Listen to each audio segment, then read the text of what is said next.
Tonight, a young woman from Toulon walks into the courtroom and drags the shadows of the confessional into the daylight.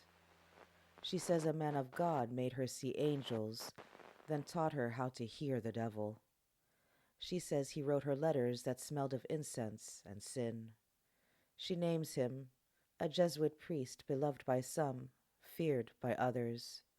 The city leans in, the kingdom watches. Catherine Cadiere was born in 1709 in Toulon. By her late teens, she was part of a devout circle of women, prayerful, solitary, and watched by the city. Her spiritual director, Father Jean-Baptiste Girard, a Jesuit. He visited often. He told her she was holy. He encouraged her visions. He declared her convulsions and wounds signs of divine favor. She took his words like sacrament. In 1730, those private mysteries were dragged into the public light. Catherine accused Girard of seducing her, of teaching forbidden quietist doctrines, of binding her will with spiritual deception, of turning sacred guidance into manipulation. Girard denied it all. He called her a liar, a hysteric, even a witch who had ensnared him. The dispute exploded into a courtroom drama that captured all of France. Picture a confessional, the priest in black, the penitent, trembling, contrite, and alone. She tells him everything. He replies with scripture. But in this story, the reply becomes command. The sacred becomes instruction. Instruction becomes possession. One of the pamphlets published at the time, the memorial presented to the Parlement of Aix, reads like a fever dream of sin and salvation. The English translation, printed in London in 1732, accused Girard of turning holy stigmata into the instruments of his will. Catherine later told the court that she had believed her sufferings to be divine. She declared, "You see here before you a young girl of 20 years, plunged into an abyss of evils, but whose heart is still unsullied." After her separation from Girard, Catherine was placed under a Carmelite confessor, a man convinced she was under diabolical influence.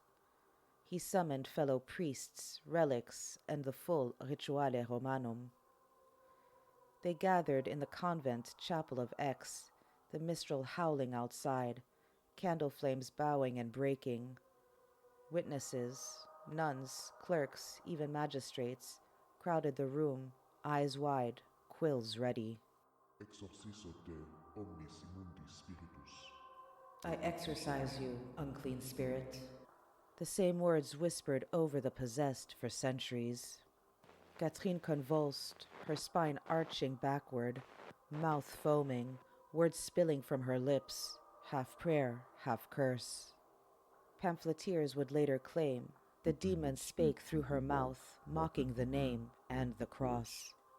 To her supporters, this was proof that Girard's influence had opened her body to the infernal. To his defenders, it was theater, hysteria manipulated by Jansenist clergy, hungry to humiliate a Jesuit. Even historian Mita Choudhury, writing nearly 3 centuries later, observed that the exorcisms became a performance of politics as much as piety. A woman's body transformed into a battlefield for France's religious factions. When the ritual ended, Catherine collapsed, trembling and pale. Her confessor whispered that the spirits had been driven back, for now. Outside, pamphlets were already being printed. The Saint of Toulon delivered from the Jesuits' spell, and the false virgin unmasked. The exorcisms continued for weeks, each one feeding the legend, each one convincing someone, depending on their faith, that they had witnessed either holiness, deceit, or hell itself. After conflict with Girard grew, Catherine was moved from Toulon to Aix.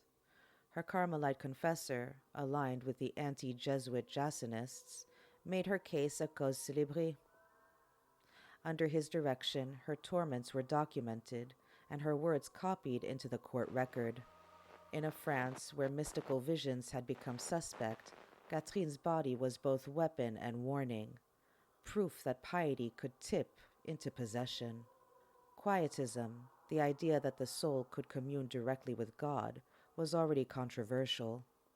Catherine's testimony, delivered through tears and convulsions, became an accusation not only against a man, but against an entire spiritual order. The Parlement of Aix convened in 1731. Witnesses poured in: nuns, servants, physicians, parishioners. Some described her wounds, stigmata beneath her breast, strange marks on her hands.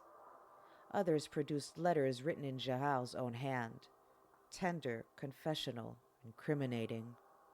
Let's step into that courtroom.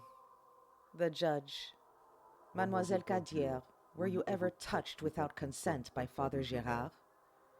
Catherine: he told me my sufferings were signs of grace. He said if I resisted, I would offend God. He said, everything you endure is obedience to his will. Girard: she feigns madness. She's a liar. I'm a priest, and she a seductress. Two voices, each claiming divine truth, and France divided. The court's verdict, delivered October 1731, was a stalemate. 12 judges for acquittal, 12 for conviction. The president's deciding vote spared Girard criminal punishment, but ordered his ecclesiastical censure. Catherine was released into her mother's care, neither condemned nor vindicated. Catherine returned home to Toulon. Girard died 2 years later, in 1733, his name whispered with both pity and disgust. But the scandal refused to die. Pamphlets, engravings, even novels retold the tale. The saintly girl, the corrupt confessor, the devils between them. Modern historians read this case as a turning point. J.T. Kuznicki called it the last great witchcraft trial of the Francophone world. Mita Choudhury described it as a performance of gender, faith, and power in a collapsing sacred order.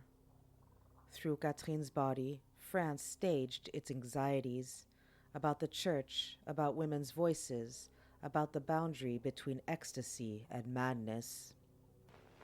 What remains terrifying isn't that demons might seize a body, but that power might. Possession doesn't always arrive with sulfur and screams. Sometimes it comes softly, in the voice of someone who tells you your pain is holy.